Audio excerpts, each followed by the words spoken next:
এখন বাজে সকাল 6:30। চলে এসেছি রান্নাঘরে, কারণ হচ্ছে বরমশাই বেরোবে ডিউটি। ভেবেছিলাম রাত্রির থেকে যে করব বরমশাইয়ের জন্য সোয়াবিন, বাট তার আবদার সকালবেলা উল্টো হয়ে গেল। সে এখন নিয়ে যাবে সুজি আর রুটি। তাই জন্যে এখন আমি দোকানে গিয়ে আবার সেই সুজি এলাচ নিয়ে এসে এখন বসিয়েছি সুজি রান্না করতে। তারপরে হবে এই যে আলু কাটা, পেঁয়াজ কাটা, সোয়াবিন সিদ্ধ করা, সেগুলোকে রান্না। কড়াইতে তেল দেওয়ার পর সে বলল যে না, আমি তরকারি নিয়ে যাব না, আমি সুজি নিয়ে যাব। তাই জন্যে আমি আবারও তেল কড়াই থেকে বার করে আবারও কড়াইটা ধুয়ে আমি এখন বসালাম সুজি করতে। দুটো এলাচ দিয়ে দেবো, আর তার মধ্যে দিয়েছি 1 চামচি ঘি। আমার অবশ্য চামচিটা বড়, তোমরা যদি পারো ছোট চামচি দিলেও কোনো অসুবিধা নেই। ঘি দেওয়ার কারণটা সুজির টেস্টটা ভীষণ সুন্দর লাগে, সেন্টটাও ভীষণ সুন্দর ওঠে। তেলের থেকে ভালো, তেল খাওয়ার থেকে ঘি খাওয়া অনেক ভালো। আর ওর মধ্যে দিলাম 2টো এলাচ। এলাচ দেওয়ার কারণ হচ্ছে সুজির সেন্টটা ভীষণ সুন্দর ওঠে। আর এর মধ্যে দিয়ে দিলাম 200 গ্রাম সুজি, প্যাকেটটা অবশ্য 200রই। আর আমি একটু সুজি রেখে দিলাম, কেননা মাঝে মধ্যেই পান্তা ভাত খাই, আর পান্তা ভাতে বড়া ভাজতে গেলে একটু সুজি যদি দিই, সুজি দিয়ে বড়া ভাজতে বেশ টেস্টি হয় আর মচমচ করে, তাই একটু সুজি রেখে দিলাম। আর সবার জন্যে, শুধুমাত্র বরমশাইয়ের জন্য কেন করব, তাই সবার জন্যে করলাম সুজি।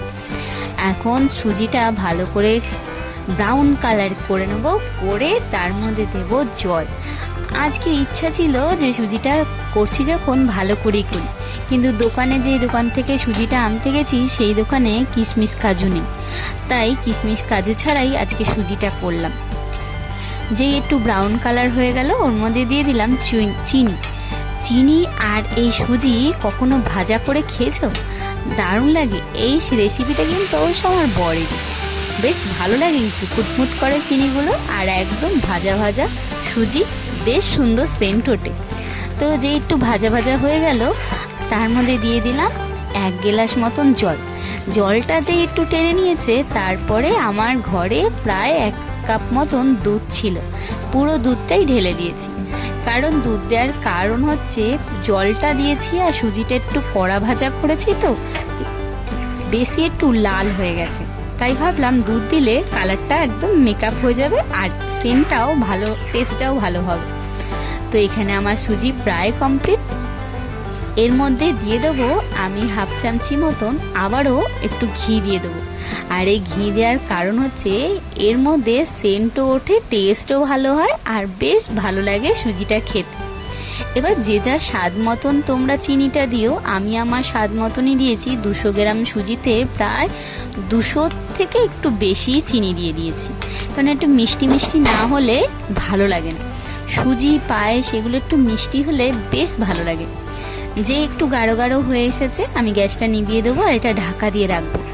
এর মধ্যে আমি এখন ঢেলে রেখে এর উপরে আমি আবার করব সোয়াবিনটা, কারণ সোয়াবিন তো সে খেয়ে যাবে না, সে নিয়ে যাবে, তাই খাওয়ার জন্যে আমাকে করতে হবে এখন সোয়াবিনটা। তার সাথে করব রুটিও, অনেক কাজ।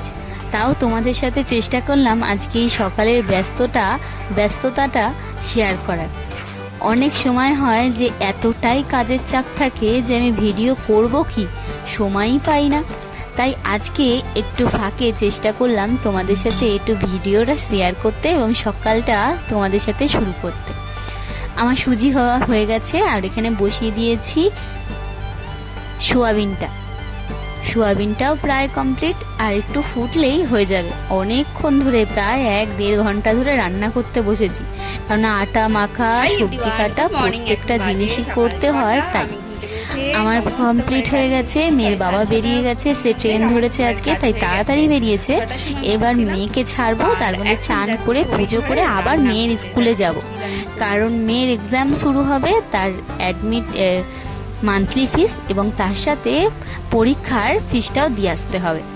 তাই চান টান করে চলে এসেছি ঝটপট করে পুজো দিতে।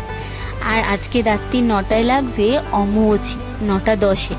আর আমাদের গাছে যত ফুল ছিল সমস্ত ফুল পাড়া হয়েছে, আর তার সাথে আজ সোমবার, তা আজকে সোমবার, প্রতি সোমবারের মতন এই সোমবারেও চলে এসেছি বাবার মাথায় জল ঢালতে। আর প্রতি সপ্তাহে আমার বরমশাই সকালবেলা ঘুম থেকে উঠে সে পুজো টুজো করে তারপরেই কিছু মুখে দিয়ে তারপরে ডিউটি বেরোয়। আমিও চলে এসেছি আজকে সকাল সকাল পুজো দিতে, কারণ হচ্ছে আমাকে একটু পরেই বেরোতে হবে, আগেই বললাম, মেয়ের স্কুলে। তাই আমাদের ঘরে যা যা থাকে ঠাকুরের সোমবারে পুজো দেওয়ার জন্যে সমস্ত গুছিয়ে নিয়ে বসে পড়ছি। যেমন ঘি, মধু, কর্পূর, আর ওই যে দেখছো ওইটা হচ্ছে গোমুখ বলে। আর এই যে আমাদের বান্ডিল করে আনা হচ্ছে পইতে, এটা হচ্ছে ধূপকাঠি, মোমবাতি। চলো মোমবাতি একটা রয়েছে আর বার করব না। এখন নিয়ে নিয়েছি ফুল, বেলপাতা, জল। গঙ্গা জল অবশ্য আমাদের হাতের কাছে পাই না, তাই আমাদের কলের জল দিয়েই বাবার মাথায় জল ঢালি। আর এখানে এক প্লাস্টিক রয়েছে ফুল, বেলপাতা। এখন অবশ্য অম্বুবাচী, তাই অবশ্য ফুলের দামটা কম বলে অনেকটা ফুল দিয়েছে এবারে, জানো, নাহলে প্রতিবার 10 টাকার ফুল প্লাস্টিকে খুঁজে পাওয়া যায় না। পুজো টুজো দিয়ে মেয়েকে নিয়ে বেরিয়ে পড়েছি মেয়ের স্কুলে যাব। আজকে মেয়ের স্কুলে যাওয়ার কথা, তার সাথে প্রচুর ভিড় হবে, কারণ এক্সাম শুরু হলে তখনই সব প্রত্যেকটা গার্জেনের মনে পড়ে যে এক্সামের ফিসটা দিতে হবে। যেমন আজকে আমার অবস্থা হয়েছে, এই ভিড়ে লাইন দিয়ে এক্সাম ফিস দিতে হবে। এই ভিড়ে ঠেলাঠেলি করে প্রায় 1.5 ঘন্টা পর আমি বাড়ি এসেছি, আর এসে বসে পড়েছি ম্যাগি নিয়ে। ম্যাগিটা ডিম দিইনি, ডিম ছাড়াই ম্যাগি করেছি, আর ওপরে দিয়েছি একদম সরু সরু করে পেঁয়াজ কুচি, কারণ এই পেঁয়াজ কুচি দিয়ে ম্যাগি খেতে ভীষণ ভালো লাগে, আর তাছাড়া আমি পেঁয়াজটা ভীষণ ভালোবাসি। আর মেয়েও বাড়ি চলে এসেছে, তাকেও দিয়ে দিয়েছি ম্যাগি, সে আবার চপস্টিক দিয়ে খাচ্ছে। চলো ম্যাগিটা খেয়ে নিই।